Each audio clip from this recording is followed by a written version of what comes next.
राधे राधे जी। कैसे हैं आप सभी लोग? आप सभी लोग स्वस्थ होंगे, कुशल मंगल होंगे।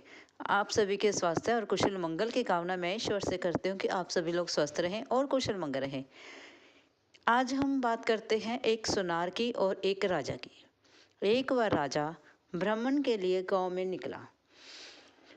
जो ही वह अपने महल से निकला, रास्ते में चलते हुए उसके कुर्ते का जो बटन है वह टूट जाता है।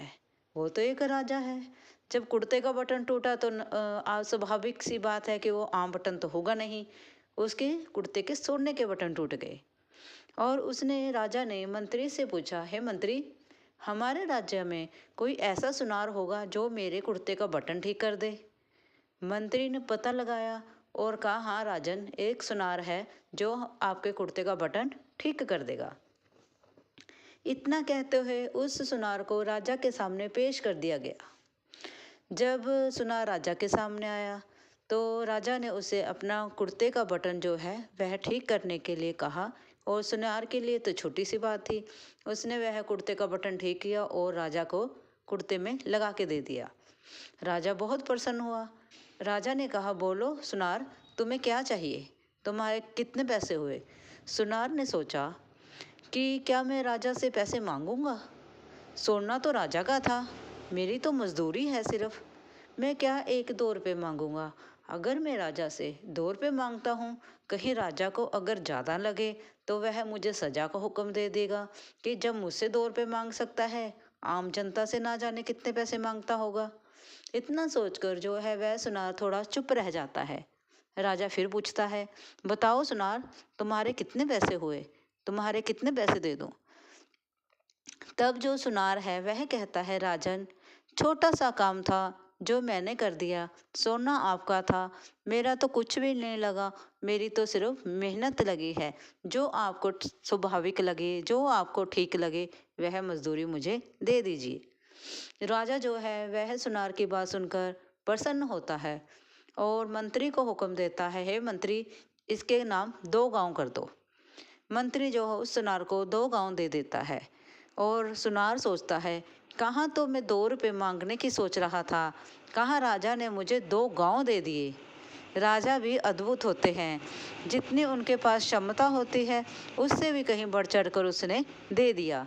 इस कहानी से सिर्फ हमें इतना ही सीखने को मिलता है कि हमें भगवान के पास जाकर कुछ मांगना नहीं है, क्योंकि हम इंसान जो हैं अपनी हैसियत के हिसाब से ईश्वर से मांगते हैं, अपनी ज़रूरत के हिसाब से मांगते हैं। कोई जॉब मांगता है, कोई भोजन मांगता है, कोई पैसा गाड़ी मांगता है, कोई सेहत संबंधी अपनी समस्याएं सुनाकर अपने स्वास्थ्य मांगता है, कोई कुछ कोई कुछ। इस प्रकार से हम व्यक्ति जो है भगवान से मांगते हैं। लेकिन जो हमें भगवान से नहीं मांगना है, ना जाने भगवान हमें क्या दे दे, क्योंकि भगवान के पास सब कुछ है। वह हमें कुछ भी दे सकता है, क्योंकि देने वाला तो बहुत कुछ दे देता है, लेकिन हमें लेना नहीं आता। हम अपनी छोटी सोच के हिसाब से छोटा छोटा मांगते हैं। ईश्वर ना जाने हमारे लिए क्या क्या सोच कर बैठा हो। ईश्वर ना जाने हमारे लिए कितना कुछ संजोए बैठा है जिसकी हमने कभी कामना नहीं की होती। ईश्वर से मांगने की बजाय उससे प्रेम करो, उस पर विश्वास करो। सारी समस्या भगवान पर छोड़कर आप हम सभी को समस्या से रहित हो जाना चाहिए, बेफिक्रा हो जाना चाहिए, ताकि भगवान जो जब भी करेगा अच्छा ही करेगा। तभी तो कहते हैं ना कि ईश्वर जो करेगा अच्छा ही करेगा, क्योंकि माँ बाप अपने बच्चों से कुछ नहीं छुपाते हैं। उसी प्रकार से ईश्वर जो है हमारे माँ बाप हैं, हमारे पिता हैं, हमारे परमेश्वर हैं। वे हमें वो सब दे देंगे जो हमने कभी सोचा नहीं था।